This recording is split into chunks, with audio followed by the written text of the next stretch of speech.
Epomaker made the best Hall effect keyboard and there's no competition. This is the Epomaker HE75 V2 keyboard in the beautiful white colorway with the beautiful transparent keycaps and big black bold legends. It features a hot swappable knob in the top right corner, so if you don't want the knob, you can swap it out, put 2 of the Creamy Jade Hall effect switches in there, and use the 2 extra including keycaps to easily swap out to your preference. Thank you to Epomaker for sponsoring this video. As with all reviews on my channel, Epomaker has not gotten a chance to review this video, and all thoughts and opinions are my own.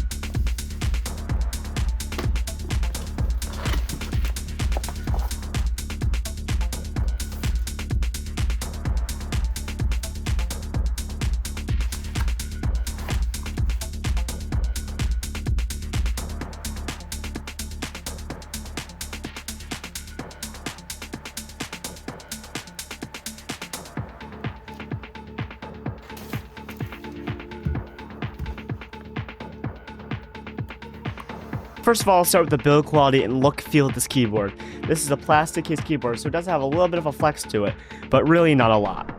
This is Epomaker's best Hall effect keyboard in my opinion, with a super nice clean white design and some really cool crystal side and backlighting right here around the USB and switches and all the way through the back. It also features transparent keycaps, which look really nice in this keyboard and really let the light shine through on these switches. Speaking of the switches, these are the Epomaker Creamy Jade Hall effect switches. Similar to the Creamy Jades used in keyboards like the G84 Pro or the TH80 V2 Pro, these are just the Hall effect versions that sound just as creamy. HE stands for Hall effect. Instead of traditional keyboard switches, Hall effect keyboards use special switches that uses a magnet to calculate actuation. To take a better look at how these Hall effect switches work, we can look at this cool lighting effect that Epomaker had built into the keyboard. I specifically set the actuation port for WASD, Q, caps lock, shift, C, and space to the lowest available. So as we press a regular switch here, I'll have to press down quite a bit for it to show the light. Right there. Now if we go to one of the switches that have rapid trigger enabled, look how much I have to press down. I'm barely touching the keyboard and it's registering my input. This gives you a huge advantage in games. I barely have to press a switch and it still registers my input, which is crazy. You can adjust the key sensitivity on a per switch basis, which means you can change from a super sensitive 0.1mm up to a deep 3.3mm. And like I said before, if you don't like the knob up here, it's super easy to remove it and replace it with keycaps that you might use more. All you have to do is pop it out and swap out the switches and keycaps to make it more like a traditional keyboard. Usually, budget Hall effect keyboards sound hollow, metallic, and clacky. Epomaker fixed this by stuffing a 5-layer sound dampening gasket mount structure inside, which includes silicone, sandwich foam, PET pads, and even more. Paired with the factory lubed Creamy Jade magnetic switches, it has a surprisingly deep marble-like creamy sound signature instead of a harsh click. Now I do have another Hall effect keyboard, which is the Epomaker HE80, which is a similar sizing keyboard compared to the HE75 V2 and has the same type of switches. If you look at the design of an HE80 here, you can see it has some transparent keycaps along the outside, but they're kind of tinted a little bit blue. While the HE75 V2 has transparent keycaps all the way around, and are actually cleared instead of having that weird blue tint. The keyboard lighting in the HE75 V2 is also very bright. It's actually brighter than the HE80. Now if we turn our attention to the back, we can see how the HE80 only has a USB port, while the HE75 V2 has tri-mode connectivity with 2.4 GHz wired and Bluetooth connections available. The USB port is also positioned on the far left side instead of a little bit off-centered. Now if we look on the back, because it's a wireless keyboard, we can see the wireless dongle cleverly hidden underneath the 2-stage flippy feet. And both of the keyboards, the HE80 and the HE75 V2, both have flippy feet. The HE80 kind of has like a spot for a dongle, but there never was one since it's only wired, which I thought was also a little bit odd. The HE80 has a little bit more of a curved design on the sides and back, while the HE75 V2 has a little bit more of an angular and sharp design. The HE80 also has a little bit more flex compared to the HE75 V2. The HE75 V2 feels also superior in terms of build quality and also weight. If you like heavy keyboards, this is definitely leaning towards the more heavy side, like the Alla F75 Max. Both serve the same purpose, it really just comes down to what you think. If you want a Hall effect keyboard that's not too flashy, doesn't have a lot of bright RGB, and you don't care about the wireless features, go with the HE80. But if you care about having a nice, shiny, bright, show-off keyboard with tri-mode connectivity, kind of like a pro version of the HE80, definitely go with the HE75 V2. And if you're interested in the HE80, I have a full review of it on my channel. Make sure to go check that out after finishing this video. And let's not forget to mention the HE75 V2 has an 8,000 Hz polling rate, which is absolutely insane and will help you play better at games. And this keyboard looking good and also performing exceptionally, it's only $90. I think it's an absolute steal.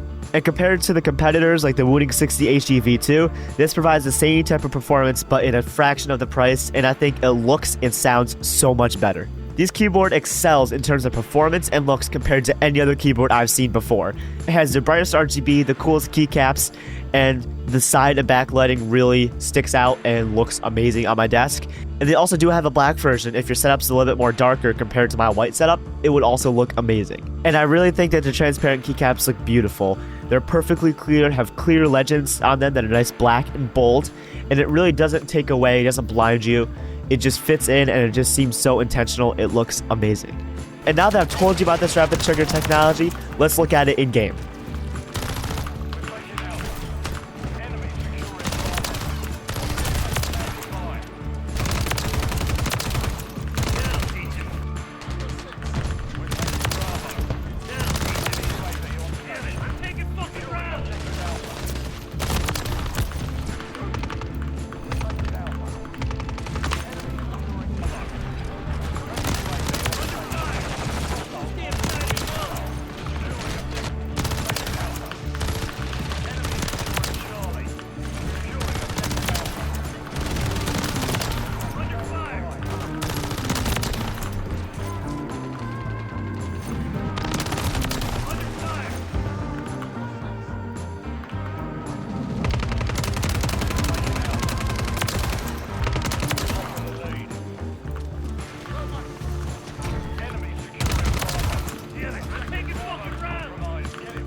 Damn, that's a lot of blood.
Thank you to Epomaker for sending out this product for me to review.